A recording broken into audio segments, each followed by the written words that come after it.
Study solution के उत्ते अज आपां पढ़ांगे fundamental rights. Most important topic हैगा, चाहे तुसी सब इंस्पैक्टर की प्रैपरेशन कर रहे हो, चाहे जिहड़े मर्जी पेपर की तैयारी कर रहे हो।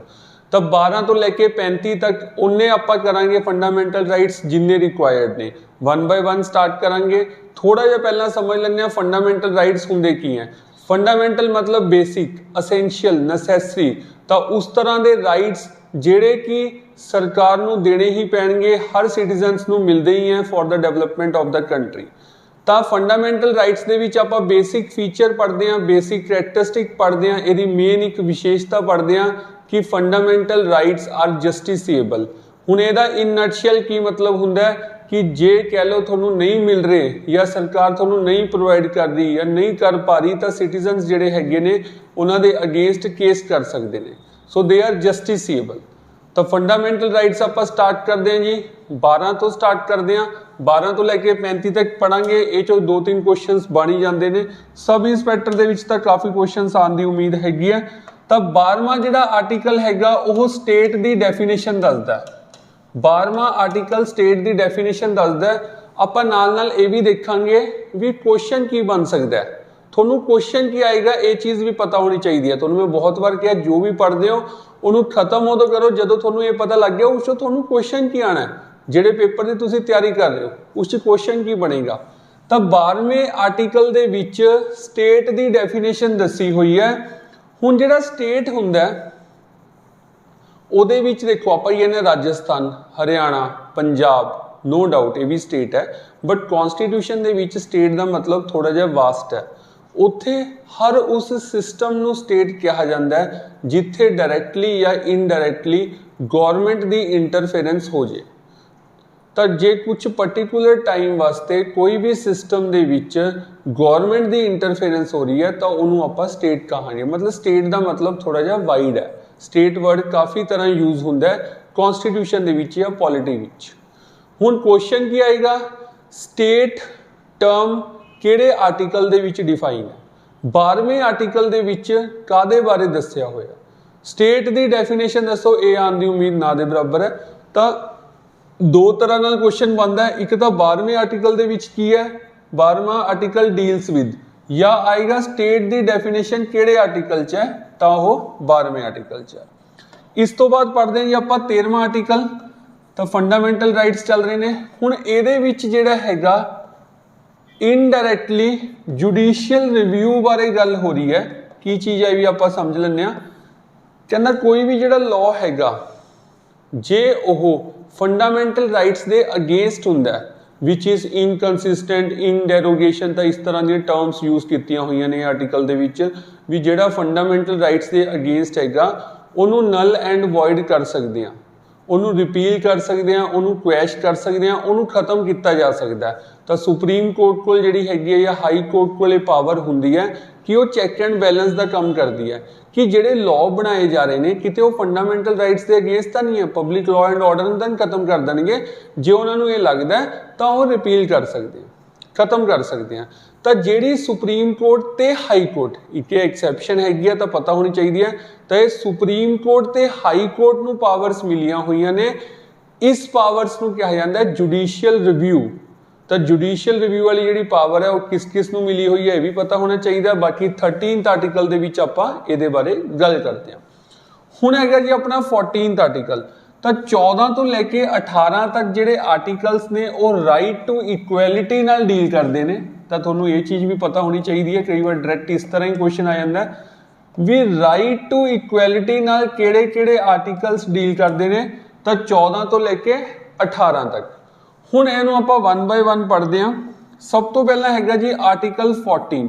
तो आर्टिकल 14 जिहड़ा हैगा ਉਹਦੇ ਵਿੱਚ ਆਪਾਂ दो चीज़ां पढ़ते हैं। एक पढ़ते हैं ਆਪਾਂ equality before law, equality before law. एक ਆਪਾਂ पढ़ते हैं इक्वल प्रोटैक्शन बाय लॉ। एक ਹੁੰਦਾ जी इक्वल प्रोटैक्शन बाय लॉ। हुण इन्हां दा की मतलब है ये भी ਆਪਾਂ समझ लैंदे आ। देखो इक्वल प्रोटैक्शन बाय लॉ एक पॉजिटिव कंसैप्ट है, इक्वैलिटी बिफोर लॉ एक नैगेटिव कंसैप्ट है। ये कंसैप्ट जिहड़ा हैगा USA दा है, ये कंसैप्ट ब्रिटेन का।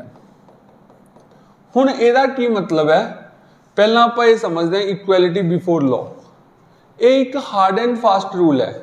गलती बंदे तो गलती नाल होगी, बंदे ने गलती इंटेंशनली की है, मतलब उन्हें जानबूझ के गलती की है, चाहे गलती गलती नाल हो जाए, जिमें मर्जी गलती होवे, जो उस गलती करके पनिशमेंट बनी हुई है तो उस बंदे नूं दित्ती जाऊ, कुछ भी कंसीडर नहीं किया जाऊगा।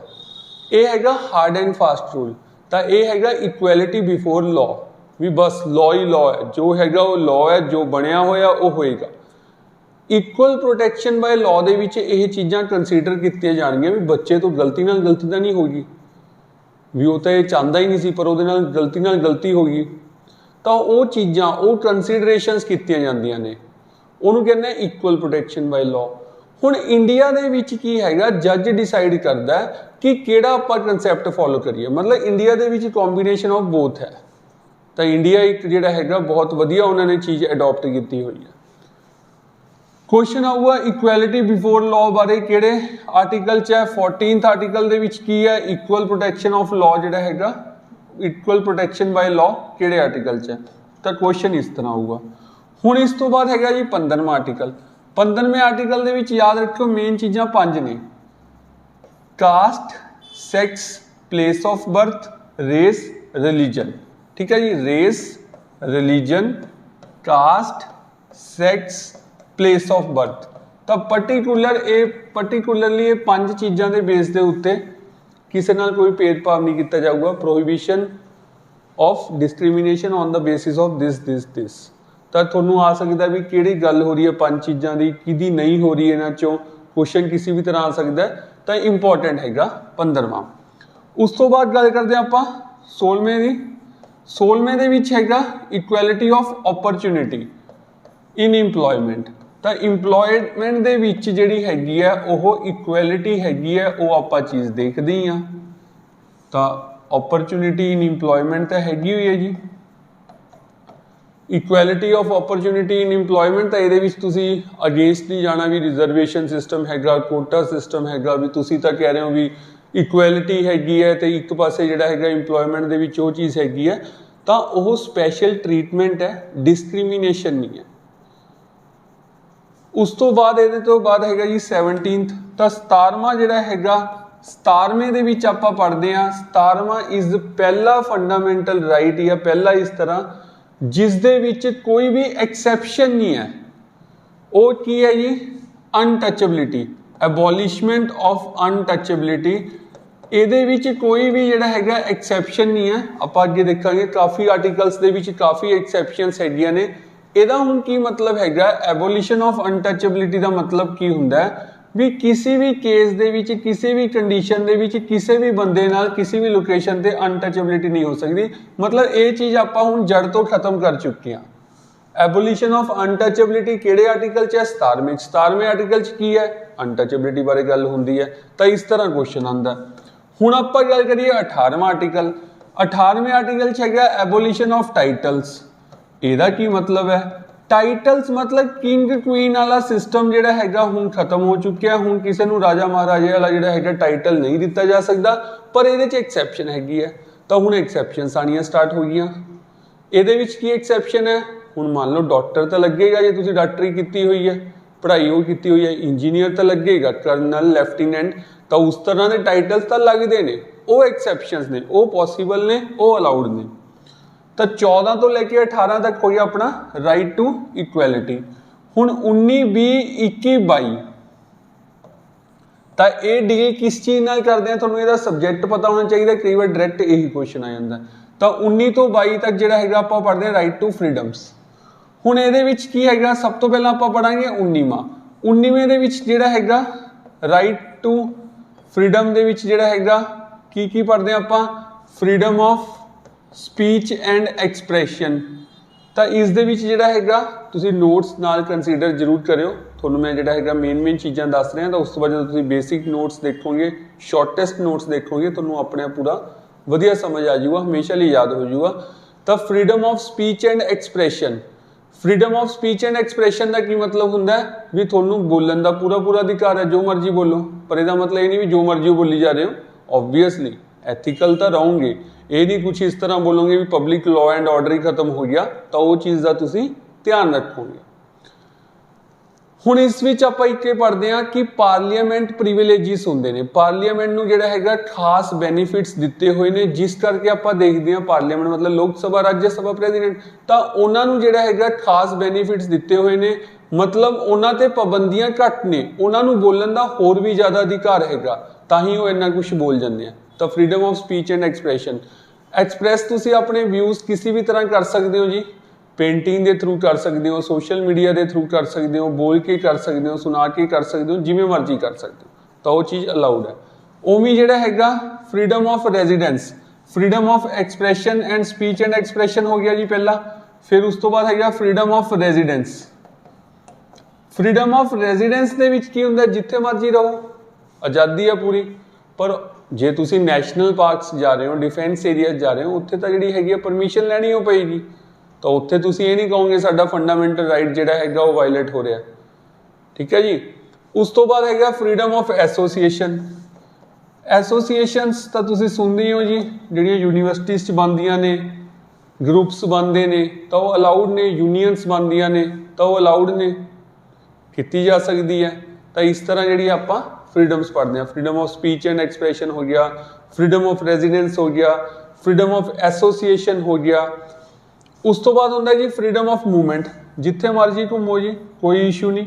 हाँ, जे कर्फ्यू लग गया फिर तुसी ये नहीं कहोगे भी असी जिहड़ा हैगा वापस आना है, उत्थे जाना है, इत्थे जाना है, तो वो चीज़ उस टाइम ते जिहड़ी हैगी एक्सैप्शन है।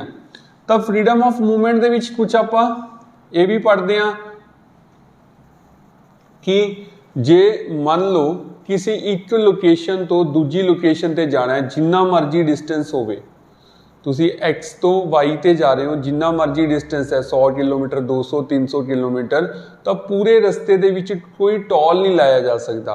कंडीशन ये हैगी है भी इस पूरे रस्ते ते जान दा सिर्फ एक रस्ता है, होर कोई इनडायरैक्ट रस्ता ही नहीं है। मतलब मान लो एक एक्स लोकेशन है, एक वाई लोकेशन है, डिस्टेंस चाहे जिन्ना मर्जी है, इत्थों जान दा सिर्फ एक रस्ता है, होर कोई रस्ता ही नहीं है जान दा, तो ये पूरे रस्ते दे विच टोल नहीं लाया जा सकता, नहीं तो फिर वो फ्रीडम ऑफ मूवमेंट के अगेंस्ट हो जाएगा। तो इस तरह आप 19 दे विच जिहड़ा हैगा फ्रीडम्स पढ़ते हैं, ठीक है। तो इस चीज़ को आप जिहड़ा हैगा कंटिन्यू करांगे, नैक्सट वीडियो दे विच तुहानूं मिल जाएगा, आप फंडामेंटल राइट्स कंप्लीट करांगे। Wish you all the best, thank you.